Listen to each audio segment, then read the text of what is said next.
बिस्मिल्लाहिर्रहमानिर्रहीम वस्सलातु वस्सलामु अला रसूलिल करीम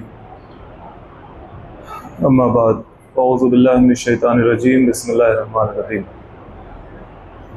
बुज़ुर्गों और दोस्तों, आपको याद होगा कि हम लोगों ने इस सिलसिलेवार दर्स कुरान में सूरह आराफ के आयत नंबर 25 तक के मज़मून को 26 तक के मज़मून को सुना था। आज उससे आगे की आयत मुलाहज़ा फरमाई। गुज़िश्ता जुमा हम लोगों ने जिस आयत को सुना था उसमें लिबास के मौजू से बात बताई गई थी। अल्लाह ताला ने आदम अलैहिस्सलाम के बारे में पहले ज़िक्र किया और फिर उसके बाद किस तरह से वो शैतान ने उनको बहकाया और जन्नत का जो लिबास था उनसे उतरवा दिया, अल्लाह ताला की नाफरमानी करवा। और फिर अल्लाह ताला ने उनको मौका दिया, उन्होंने तौबा की और अपने आदमी होने का सबूत दिया, जबकि इब्लीस ने, शैतान ने अल्लाह ताला से तौबा नहीं की और उसने अपने गुनाह पर इसरार किया, जमा रहा और वो शैतान सरकश और बागी होने का उसने सबूत दिया। उसके बाद फिर लिबास के हवाले से वो आयत आई थी जिसमें अल्लाह ताला ने इरशाद फरमाया था कि ए आदम के बच्चों, हमने लिबास नाजिल किया है, यानी तुम्हारे जहन के अंदर वो कंसेप्ट ऑफ ड्रेसिंग दिया है जो वक्त और ज़माने के और ज़रूरत के लिहाज से बदलता रहता है, हालात के एतबार से बदलता रहता है, लेकिन ड्रेसिंग का एक सेंस इंसान की तबीयत के अंदर अल्लाह ताला ने रखा है। इस पे शरीयत मोहम्मदिया क्या कहती है हम लोगों ने उसको सुना था। आज वही मौजू है और वो आगे की तरफ बढ़ रहा है। औज़ु बिल्लाहि मिनश शैतानिर रजीम बिस्मिल्लाहिर्रहमानिर्रहीम। या बनी आदमा, फिर से खिताब है आदम के बच्चों को, यानी तमाम आदमों, तमाम इंसानों को। ला यफ्तिनन्नकुमुश शैतानु कमा अखरजा अबवैकुम मिनल जन्नह। देखो, शैतान कहीं तुमको आजमाइश में न डाल दे, फितने में न डाले, जैसा कि कमा अखरजा अबवैकुम मिनल जन्नह, उसने तुम्हारे बाप माँ को यानी आदम और हव्वा को जन्नत से निकलवा छोड़ा, बहकाया, दिल के अंदर एक ख्वाहिश पैदा करवाई, एक वसवसा अंगेजी की और उस वसवसे को इंसान ने कबूल किया और जिसके नतीजे में अल्लाह ताला की नाफरमानी कर बैठा। तो अल्लाह ताला उसी बात को इंसान को याद दिला के कह रहे हैं, तमाम के तमाम इंसान को, कि ला यफ्तिनन्नकुमुश शैतानु कमा अखरजा अबवैकुम मिनल जन्नह। हुआ क्या? यंज़िउ अन्हुमा लिबासहुमा लियुरियहुमा सवातिहिमा। उतरवा दिया उसने उन दोनों का लिबास और दिखला दिया उन दोनों को एक दूसरे की काबिल सतर जो हिस्सा था जिस्म का, वो दिखला दिया, यानी नंगा कर दिया था उसने जन्नत के अंदर उन दोनों को अपने बहकावे मिलाकर। इन्नहु यराकुम हुवा व कबीलुहु मिन हैसु ला तरौनहुम। देखो, एक हकीकत अपने जहन में बिठा लो, शैतान और शैतान का जो कबीलुहु, उसका जो कबीला है, उसके जो ग्रुप के लोग हैं, अल्लाह ताला ने जिनको मौका दिया है, जो उसकी जमात है, शैतान की जमात है, वो तुमको वहां से देख रहे होते हैं जहां से तुम उनको नहीं देख पाते। जाहिर सी बात है, जो जिन है, शैतान जिन, इंसान उसको, आम इंसान उसको नहीं देख पाता है। कभी कभार अल्लाह ताला किसी को दिखला देता है, नबियों में से दिखाता है, असहाब में से दिखाता है और बाद के लोग भी शायद। इन्ना जअलना शयातीन औलिया लिल्लज़ीना ला युमिनूना। हमने बना दिया है शैतानों को दोस्त उन लोगों का जो ईमान नहीं रखते, जो अल्लाह ताला से दूर हैं, जो अल्लाह ताला को मानते नहीं, जो अल्लाह ताला पर यकीन नहीं करते। ऐसे तमाम के तमाम लोगों का दोस्त शैतान है। अल्लाह को याद नहीं रखते। अल्लाह को याद रखेंगे तो शैतान से दोस्ती नहीं होगी, और अगर शैतान कभी गालिब आएगा भी तो फिर अल्लाह ताला की याद उसको वापस पलटा कर अल्लाह ताला की तरफ ले जाएगा। जैसा कि अल्लाह ताला ने इरशाद फरमाया एक जगह और सूरह ज़ुखरुफ के अंदर कि वमन याशु अन ज़िक्र रहमानी, जो कोई रहमान के जिक्र से गफलत बरतता है, अपने आप को अंधा बना लेता है, रहमान यानी अल्लाह, उसकी याद से जो अपने आप को अंधा बना लेता है, गाफिल बना लेता है, नुक़य्यिज़ लहु शैतानन, उसके ऊपर हम, यानी अल्लाह ताला खुद अपनी तरफ बात मंसूब करें कि उसके ऊपर हम एक शैतान को मुसल्लत कर देते हैं, फ़हुव लहु क़रीन, और वही उसका दोस्त बन जाता है, फ्रेंडशिप हो जाती। अल्लाह ताला से दूर हुए तो शैतान से फ्रेंडशिप हो गई। यही बात है जो यहाँ पे अल्लाह ताला ने इरशाद फरमाई, इन्ना जअलना शयातीन औलिया लिल्लज़ीना ला युमिनून,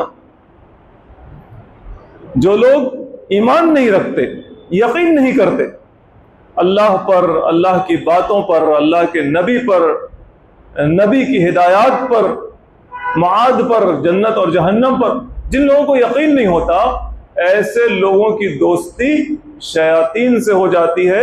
शैतान ऐसे लोगों के दोस्त बना दिए जाते हैं अल्लाह ताला की तरफ से। जैसे यहाँ पे अल्लाह ताला कह रहे हैं इन्ना जअलना, हम बना देते हैं, वैसे ही वहां पे सूरह ज़ुखरुफ की जो आयत हम लोगों ने सुनी, उसमें अल्लाह ताला ने इरशाद फरमाया ना कि वनुक़य्यिज़, और हम उसके ऊपर मुसल्लत कर देते हैं। तो अल्लाह ताला ही इस चीज को कर देता है। बंदा जब चाहता है अल्लाह से दूरी अख्तियार करना, तो अल्लाह ताला उसको शैतान के पाले में डाल देता है। वइज़ा फ़ालू फ़ाहिशतन, ये लोग जब कोई फहश काम करना चाहते हैं, ये एक खास बात की तरफ इशारा है मक्का के मुशरिकीन और अरब के मुशरिकीन की तरफ। क़ालू, तो कहते हैं, वजदना अलैहा आबाअना वल्लाहु अमरना बिहा, ये जो हम गलत काम कर रहे हैं, इस गलत काम पर हमने अपने बाप दादा को पाया है। एक तो दलील जो हमेशा की दलील है, वजदना अलैहा आबाअना, इस काम पर हमने अपने बाप दादा को पाया, हम नहीं रोक सकते, हम नहीं छोड़ सकते। हमारे बाप दादा बेवकूफ थे क्या? हमारे बाप दादा कम अकल थे क्या? उनके पास इल्म नहीं था क्या? ये जो एक बात होती है, हमेशा की बात, हमेशा हर जगह ये दलील दी जाती है आबा परस्ती की, जिस पे हम लोगों ने पहले कुछ हफ्ते पहले एक दर्स पे सुना था डॉगमेटिज्म के हवाले से, कि किस तरह से लोग एक चीज को लकीर के फकीर बने रहते हैं, क्या उनकी नफ्सियात होती है, कैसे वो उस चीज को पकड़कर चल रहे होते। यहां पे बात है, मक्का में खाने काबा है, खाने काबा का तवाफ किया जाता है। इब्राहीम अलैहिस्सलाम की दुआ के नतीजे में अल्लाह ताला ने अरबों को इस बात की तौफीक दी थी कि वो खाने काबा का तवाफ करते थे, हज अपने तई हज के मरासिम अदा करते थे। आज जैसे हज होता है, मोहम्मद सल्लल्लाहु अलैहि वसल्लम की बताई हुई तालीमात के मुताबिक ऐसे नहीं, लेकिन वो अपने तई हज अदा किया करते थे। उसमें कुर्बानी भी होती थी और खाने काबा का तवाफ भी होता था और सही भी होती थी, लेकिन रसूल सल्लल्लाहु अलैहि वसल्लम की बताई हुई तालीमात के मुताबिक नहीं, क्योंकि रसूल सल्लल्लाहु अलैहि वसल्लम की नबूवत का इजहार भी नहीं हुआ था उस वक्त। तो मक्का के अरब के मुशरिकीन इस काम को किया करते थे। अलग अलग किस्म के तसव्वुरात उनके जहनों में बैठे थे। एक तसव्वुर जिसका जिक्र यहाँ पे चल रहा है, मुफस्सिरीन ने बयान किया, वो ये कि वो जब इबादत करते थे तवाफ की, उसमें जो मक्का से बाहर के अरब आते थे, उनके जहन में ये बात थी कि ये जो कपड़ा है हमारा, इन कपड़ों में हमने गुनाह किया है, लिहाजा इन कपड़ों में, किसी भी तरह के कपड़े में हम अल्लाह ताला के सामने नहीं खड़े होंगे, अल्लाह के घर का तवाफ नहीं करेंगे। लिहाजा वो अपने कपड़े उतार देते थे, नंगे हो, मर्द और औरत नंगे होकर तवाफ किया करते थे। मक्का के जो कुरैश थे, उनका कहना यह था कि हम नहीं ऐसा करेंगे। डिफरेंस, क्लास डिफरेंस, हम मुतवल्ली हैं, हम बड़े हैं, हम हज में जाएंगे भी तो थोड़ी दूर जाएंगे, मुज़दलिफा तक जाएंगे, आगे हम नहीं जाएंगे, सबके साथ हम नहीं जाएंगे। इक्वलिटी का तस्वुर नहीं था ना, हम बराबर नहीं हैं, हम ऊंचे हैं। अगर किसी को तवाफ करना है तो वो मक्का में आए और हमसे कपड़ा ले, हमारा पहना हुआ कपड़ा पहनकर तवाफ करे, नहीं तो नंगा होकर तवाफ करे। इस तरह के बहुत सारे खुराफात जो अल्लाह ताला के नाम पर किए जाते थे वो लोग करते थे, और उनको समझाया जाए या बताया जाए तो उनका कहना वही होता था जैसा कि आज भी कहना होता है, वजदना अलैहा आबाअना, होता चला आ रहा है, जमाने से होता चला आ रहा है, पहले से होता चला आ रहा है, खानदानी रिवाज है, समाजी रिवाज है, बिरादरी का रिवाज है, बाप दादा करते चले आ रहे हैं, ये तमाम की तमाम चीजें एक ही है ना।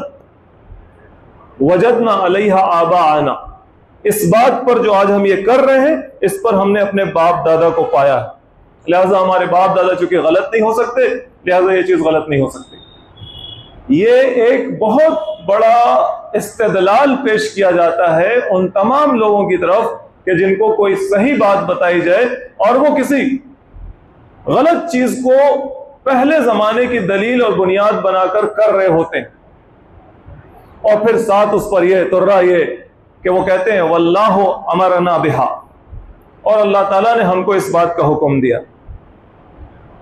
यानी जैसे दीन में खुराफात और बिदात शामिल की जाती है तो उसको तकिया किसका लगाया जाता है? अल्लाह का ही।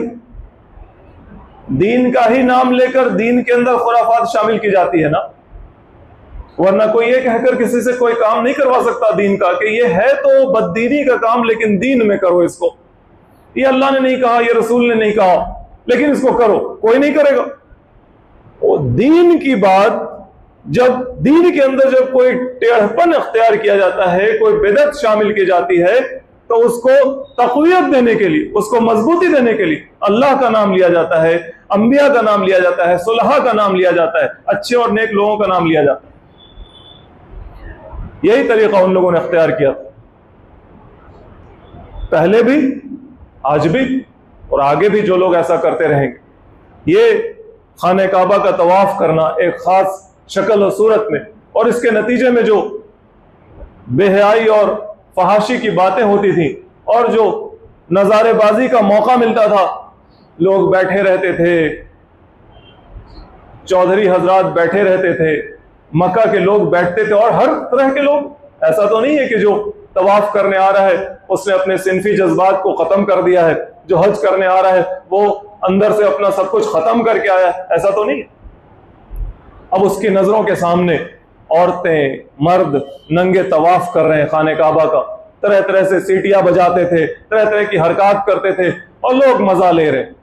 और उस मजा लेने पर उन लोगों ने अपने यहाँ, अरबों की शायरी बहुत मशहूर रही है, उनका तो लिटरेचर ही पूरा का पूरा शायरी का था, तो उन अशार में उन लोगों ने उन चीज़ों का मज़ा लिया है और उसको बयान किया है। आज जब अरबी शायरी पढ़ी जाती है उस वक्त के अदब को, उस वक्त की ज़बान को समझने के लिए, तो उसमें ये सब चीज़ें मिलती हैं कि किस तरह से लोगों ने उस माहौल और उस नज़ारे का मज़ा लिया होगा कि जब भीड़ होगी और नंगे होकर लोग खाने काबा का तवाफ कर रहे होंगे। जैसे आज बाद में भी बहुत सारे मज़ाहिब ऐसे हैं जिसमें ऐसी इबादत हैं कि जहां लोग अपने कपड़ों को पूरे तौर पर हटा देते हैं, बिल्कुल detachment from the material possession of this world. इस दुनिया की कोई चीज अब हमारे पास ना रहे, कोई भी चीज हमारे पास ना रहे। ये जैनिज्म के अंदर जो दिगंबर जैन होते हैं उनका यही फलसफा है ना कि दुनिया की कोई चीज हमारे पास नहीं रहे, हम अपने खुदा की इबादत इस तरह से करें कि बिल्कुल जैसे उसने हमें पैदा किया था हम वैसे उसके सामने इबादत करते रहे, जिंदगी गुजार। और फिर हिंदुइज्म के अंदर वो जो वैरियर मॉन्क्स होते हैं जिनको नागा साधु कहा जाता है, कब्रिस्तानों में उनके जहाँ चिता जलती है वहां पे जो अघोरी साधु होते हैं वो लोग भी इस तरह से अपने आप को रखते हैं। ईसाइयों के अंदर भी शुरू में कुछ ऐसे फिरके मौजूद थे, एक शायद जिनको एडमाइट्स कहा जाता था, जो आदम और हवा की तरह जैसे उनके लिबास उतरे थे जन्नत में, उस तर्ज पे अपने आप को बिल्कुल इनोसेंट, उस तरह का इनोसेंस दिखाने के लिए अपने आप को वैसे रखते थे इबादत के मौके पर, इबादत के मौके पर। इसी तरह से एक फ्रीमोडाइट्स होते थे कनाडा में, वो भी जब इबादत करते थे या किसी के सामने किसी तरह का एहतजाज करते थे तो वो इसी तरह से करते थे। ये तो 20th सेंचुरी के लोग भी गुजरे हैं ऐसे।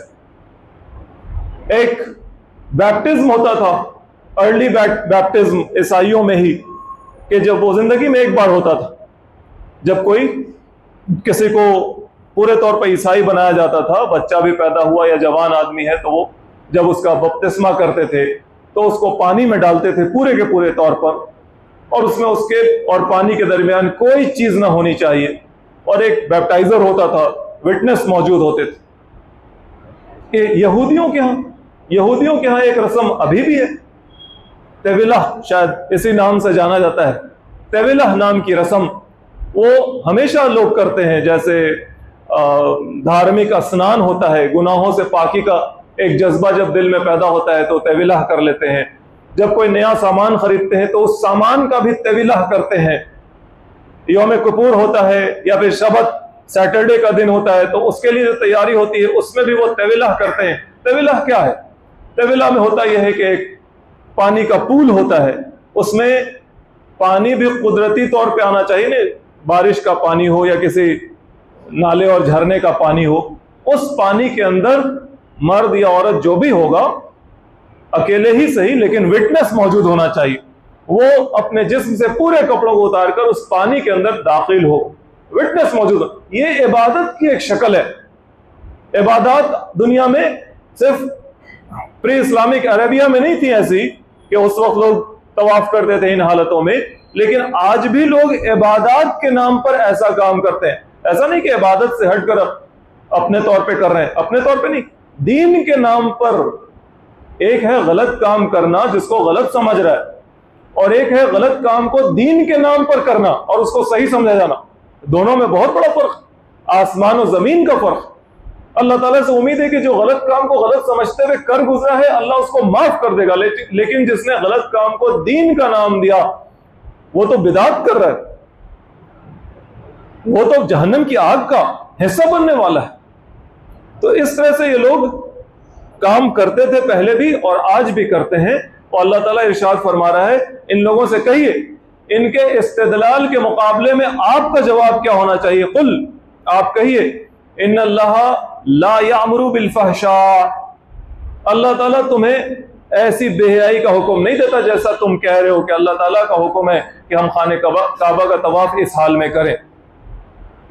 अतक़ुलून अलल्लाहि मा ला तअलमून, क्या तुम अल्लाह ताला पर ऐसी बात धरते हो, उनके हवाले से ऐसी बात बोलते हो जिसका तुम्हें कोई इल्म नहीं? क्या दलील है तुम्हारे पास? किस नबी का हुक्म है कि उसको अल्लाह ताला ने यह बात कही थी? इब्राहिम की कोई बात है तो सुनाओ, इस्माइल की कोई बात है तो सुनाओ, ऐसा तो कुछ भी नहीं है।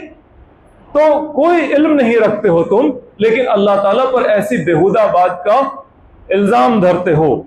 कुल, कहिए इनसे, अमारा रब्बी बिल क़िस्त, मेरे रब ने तो जो हुक्म दिया है वो हुक्म बस एक है जो हर बात में शामिल होगा, और वो है अदल का हुक्म, क़िस्त का हुक्म, इंसाफ का हुक्म। इबादत भी अल्लाह ताला जो कहता है वो असल में एक अदल का ही क़िस्त, अदल की ही तस्वीर है कि जब वो शिर्क के मुकाबले में एक अल्लाह की बंदगी करता है तो ये वो अपने साथ इंसाफ कर रहा होता है, अपने साथ अदल कर रहा होता है। शिर्क जुल्म है ना, उसके मुकाबले में अदल, क़िस्त। वाक़िमू वुजूहकुम इंदा कुल्लि मस्जिदिन वदऊहु मुख़लिसीन लहुद्दीन, और कहो कि मेरे रब ने जो मुझे हुक्म दिया है वो ये हुक्म दिया है कि मैं अपनी तमाम इबादत में, मस्जिद में अपना रुख अल्लाह ताला की तरफ करूं। वदऊहु मुख़लिसीन लहुद्दीन, और जब अपने दीन पर अमल करूं तो अपने आप को खालिस कर लो, उसी के लिए खालिस। इबादत में रुख अल्लाह की तरफ, खालिस बंदगी अल्लाह की। कमा बदाकुम ताउदूना, यह भी अल्लाह का क़िस्त है, जैसा उसने तुम्हें पहली बार पैदा किया था अदल और क़िस्त का तकाजा यह है कि वो दोबारा तुम्हें पैदा करे। तुम्हें दोबारा वो पैदा करेगा। उसने तुम्हें पहली बार जिस तरह से पैदा किया तो ये जिंदगी दे दी। इस जिंदगी में तुम जो कुछ भी कर रहे हो, अदल का तकाजा, इंसाफ का तकाजा यह है कि हिसाब व किताब लिया जाए। तो इस हिसाब व किताब के लिए ताउदून, वो तुम्हें दोबारा पैदा करेगा। अपने दीन को खालिस करो अल्लाह ताला के लिए। दिल के अंदर इखलास हो, इससे मुराद क्या है? अल्लाह के अलावा कोई और ऐसा रचा बसा ना हो कि जिसके साथ जैसे एक माबूद का रिश्ता होता है वैसा रिश्ता बनाया जाए। एक अब्द और एक माबूद का जो रिश्ता होता है, यह रिश्ता अब्द अपने दिल में किसी और के लिए न रखे। वो मोहब्बत, वो खशियत, वो इताअत जो एक माबूद के लिए होती है। मोहब्बत तो आप बंदा किसी से भी कर सकता है, लेकिन माबूद के साथ जो मोहब्बत होती है, जिसमें किसी चीज को वो नहीं देखता, हर चीज कुर्बान कर देता है, ये मोहब्बत किसी और के लिए नहीं हो सकती ना। ये तो माबूद की मोहब्बत है, माबूद के लिए मोहब्बत। बंदा या बंदी जब माबूद के लिए अपने दिल के अंदर मोहब्बत रखेगा तो उस मोहब्बत में कोई भी चीज रुकावट नहीं बनेगी। ऐसी मोहब्बत किसी और के लिए नहीं हो सकती कि जहां कोई भी चीज रुकावट नहीं बन रही। यह मोहब्बत सिर्फ और सिर्फ माबूद के लिए। खशियत, डर, एक बंदा या एक बंदी माबूद के लिए जो अपने सीने में डर रखेगा या रखेगी, वो डर किसी और के लिए नहीं हो सकता। अगर वैसा डर किसी और के लिए है तो यह शिर्क है, यह फिर इखलास नहीं है दीन के अंदर। इसी तरह से इताअत, आंख बंद करके बात मानना, यह तो सिर्फ माबूद के लिए है। नबी के लिए भी क्यों है? क्योंकि वो माबूद का पैगंबर है। नबी भी अपने आप में माबूद तो नहीं है ना कि नबी की इबादत करते हैं। नबी की इबादत कौन करता है?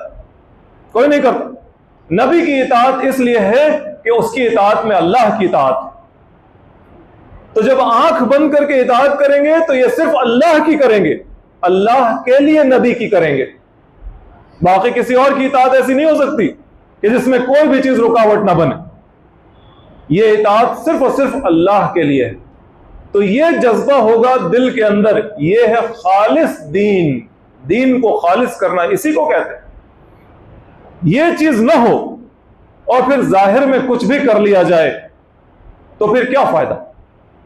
दिल के अंदर अल्लाह के अलावा दूसरों की बड़ाई हो, दूसरों की मोहब्बत और इताअत और दूसरों की खशियत बैठी हो, तो फिर ऊपर से कितना भी सर झुका लो, आधा आधा घंटा सजदा करते रहो, क्या फायदा? ऐसी चीजों से कोई फायदा नहीं होने वाला। और अल्लाह ताला ने इरशाद फरमाया, वाक़िम कुल, कहिए इनसे, अमर रब्बी बिल क़िस्त, मेरे रब ने जो मुझे हुक्म दिया है वो है क़िस्त का, अदल का हुक्म दिया है। ये वर्ड जो मिनहसुल मजमुई मुसलमानों के जहन से निकल चुका। मुसलमान अदल को कहाँ इख्तियार करता है ना। मजमुई तौर पर मुसलमान की जिंदगी में अदल का कोई तसव्वुर नहीं रहा। जब उसका कोई मामला कहीं फंसता है, उस पर कहीं जाती तौर पर जुल्म हो रहा होता है, किसी ने पैसा रख लिया है, किसी ने जमीन मार ली है, किसी ने कोई सामान नुकसान कर दिया है, तब वो सिर्फ अदल और इंसाफ की दुहाई लगाता है। यहां पर उसे अदल और इंसाफ नजर आता है। लेकिन शिर्क के मुकाबले में उसे कोई अदल नजर नहीं आता। शिर्क के मुकाबले में उसे कोई अदल नजर नहीं आता। वो नहीं देखता कि किस तरह से तौहीद को कायम किया जाए। वो जुल्म के मुकाबले में अदल को नहीं पहचानता।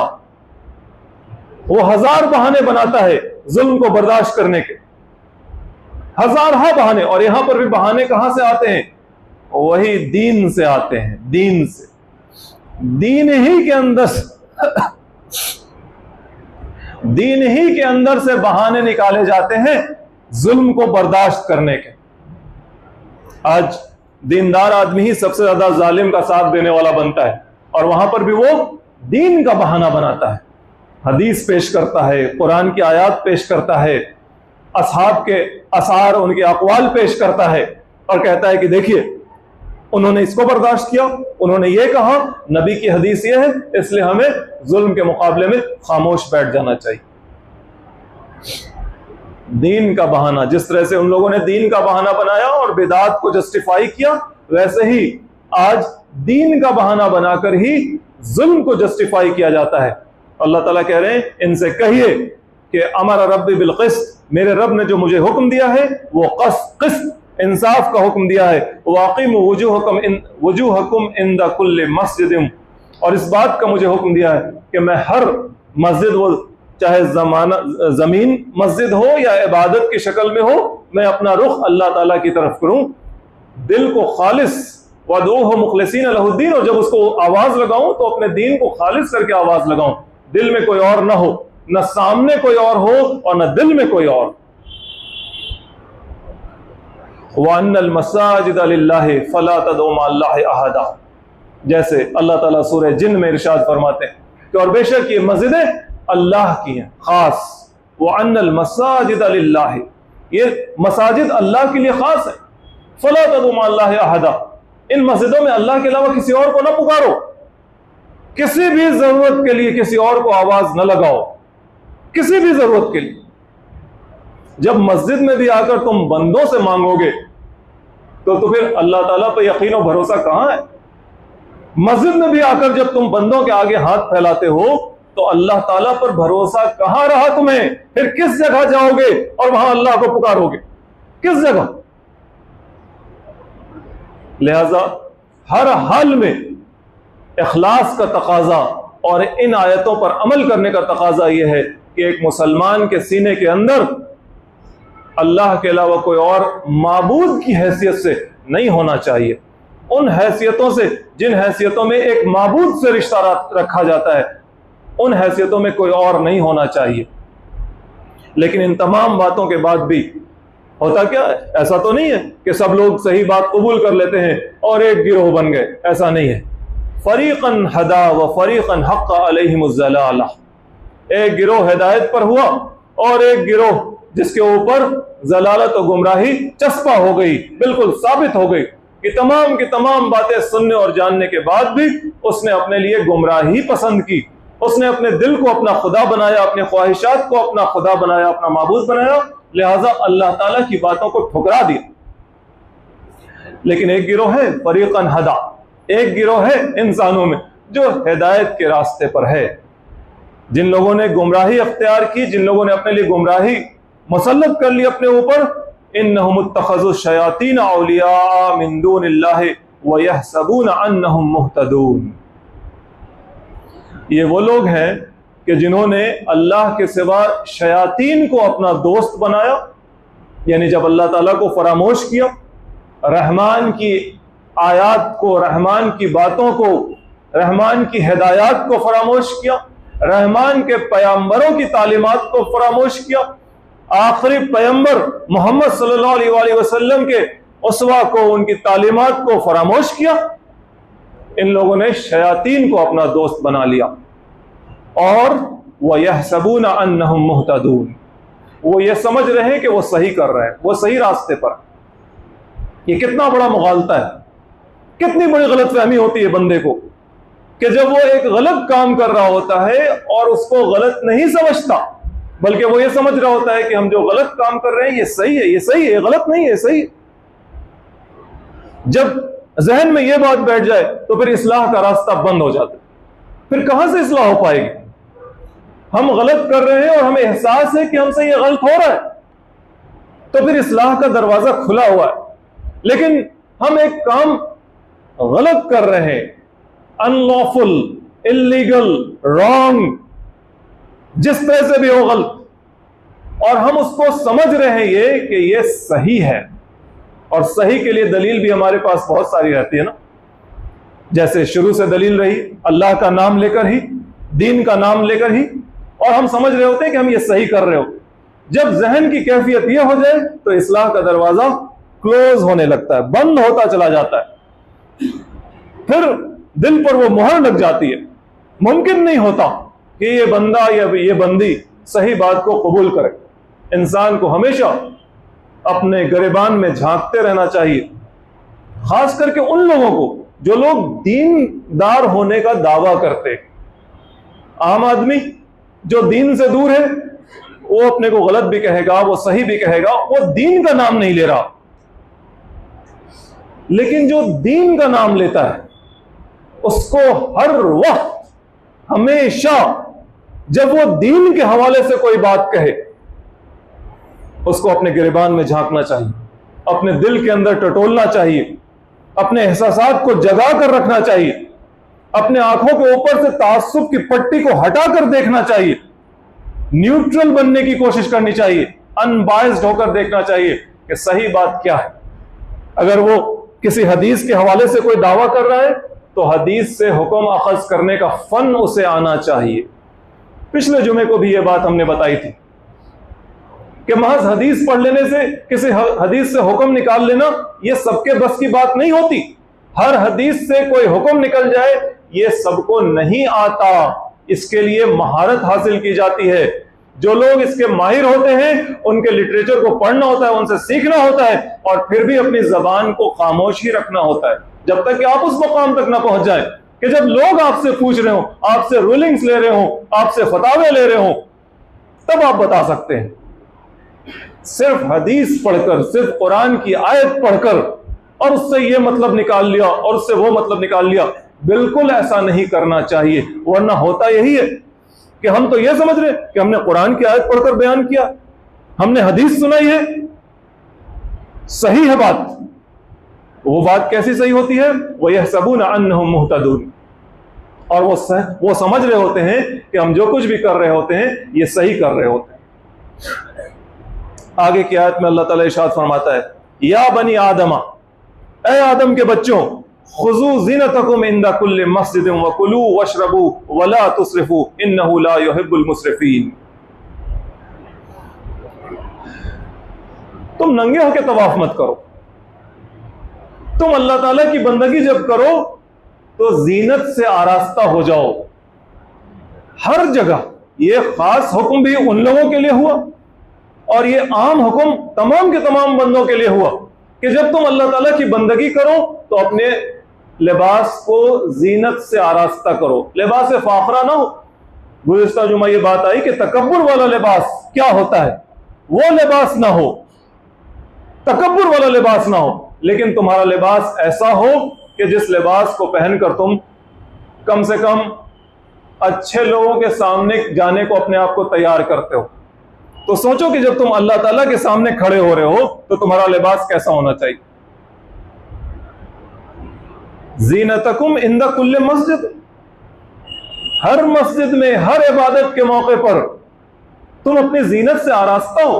देखो, जो लिबास वाली बात पिछले हफ्ते आई, उस बात को याद रखते हुए कि जब आप नमाज के लिए आ रहे हो, हम लोग तो नमाज लेंगे ना, इससे मुराद ज्यादातर, और नमाज के लिए जब आ रहे हो तो हमारी पोशाक, हमारा लिबास कैसा होना चाहिए।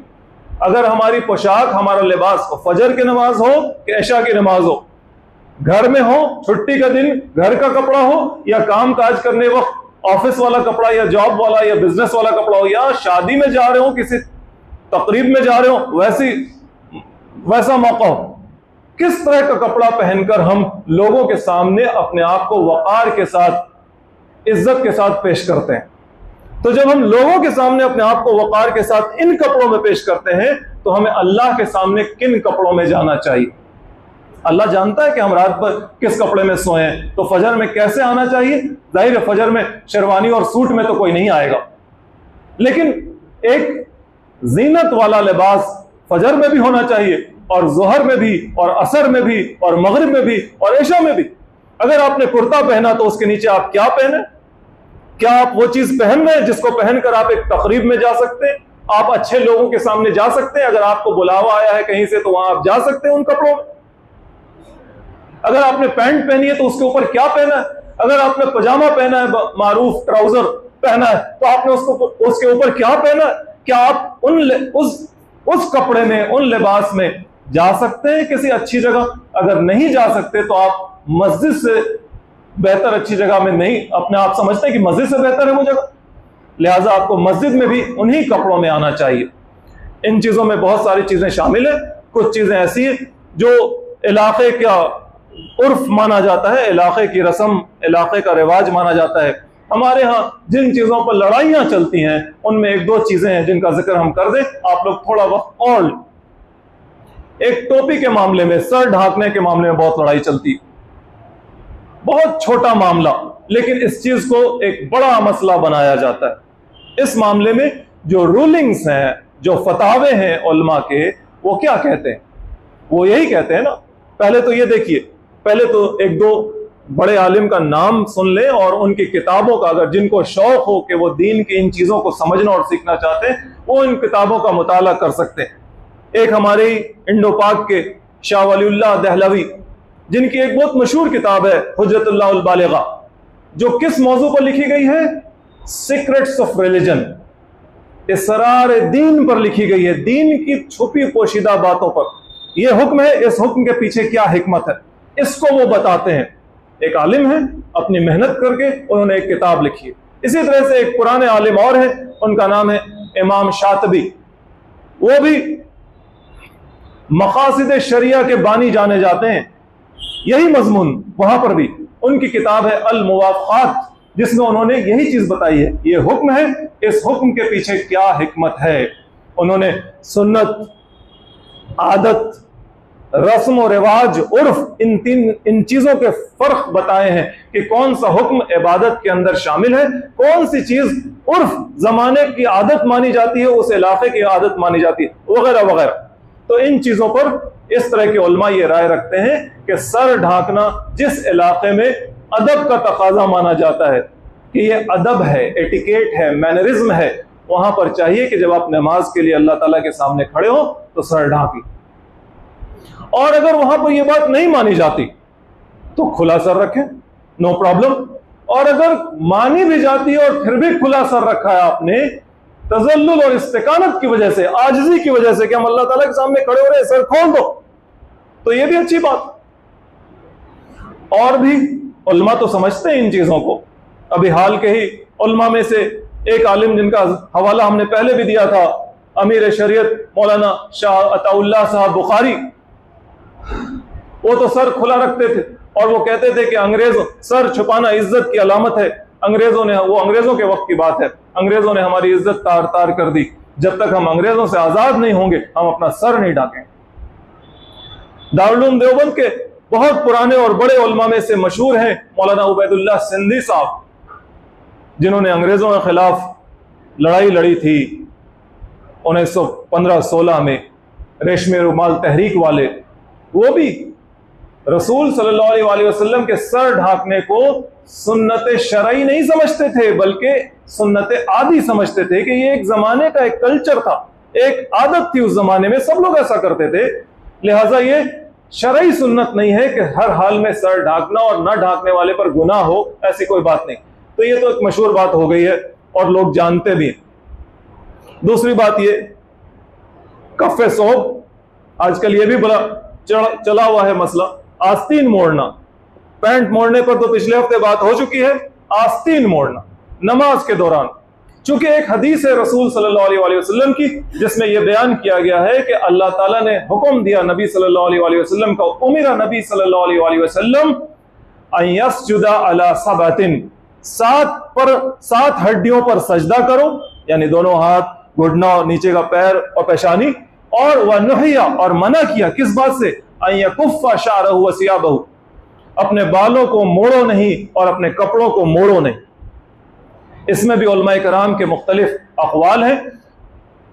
खुली आस्तीन का पहनना कोई बुरी बात, हाफ आस्तीन, हाफ स्लीव जिसको कहते हैं, उसके पहनने में कोई कबाहत नहीं है, उससे नमाज में कोई दिक्कत नहीं होती, कोई मकरूह तंज़ीही नहीं, कोई मकरूह तहरीमी नहीं होता।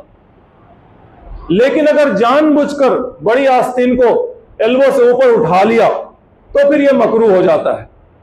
अब मकरूह तंज़ीही यानी जिसमें सवाब कम हो जाता है लेकिन गुनाह नहीं होता, तहरीमी जिसमें गुनाह होता है। अब ये किस तरह का मकरूह है? तो जो हनफी फ़िक़्ह के उलमा है वो इस चीज को मकरूह तहरीमी के तौर पर देखते हैं, लेकिन इतना मोड़ने को नहीं देखते। अगर आस्तीन बड़ी है और आपने रिस्ट के थोड़ा नजदीक मोड़ लिया तो इसको गुनाह भी नहीं माना जाता। आगे मोड़ा, कोहनी से ऊपर मोड़ा, तो इसको मकरूह तहरीमी के तौर पर माना जाता है। दूसरे फ़िक़्ह के उलमा शाफई, हमली वगैरह इसको मकरूह तंज़ीही के तौर पे देखते हैं, और मालिकी फ़िक़्ह के उलमा इसको मकरूह तंज़ीही के तौर पे भी नहीं देखते। वो कहते हैं कि अगर पहले से किसी ने आस्तीन मोड़ रखी है, नमाज के वक्त खास नहीं मोड़ रहा, तो फिर ये कोई गुनाह की और कोई मकरूह नहीं, किसी तरह का कोई मकरूह नहीं। लेकिन नमाज के लिए खास अगर आस्तीन मोड़ रहा नमाज के वक्त, तो फिर ये मकरूह तंज़ीही हो जाता है। अहले हदीस उलमा का भी मौक़िफ़ हनफी उलमा के साथ है इस मामले में, वो इस मामले में भी सख्त है। ये चीज़ें हैं जो लिबास के हवाले से, नमाज के हवाले से हमारे समाज में चलती हैं। ये छोटी छोटी बातें होती हैं, लेकिन हमें इन चीज़ों को जानना और समझ लेना चाहिए। जब ऐसा मौका आया, कुरान में ऐसी आयत आई, तो ये बात हम लोगों ने सुन ली और समझ ली। लेकिन ये बात कि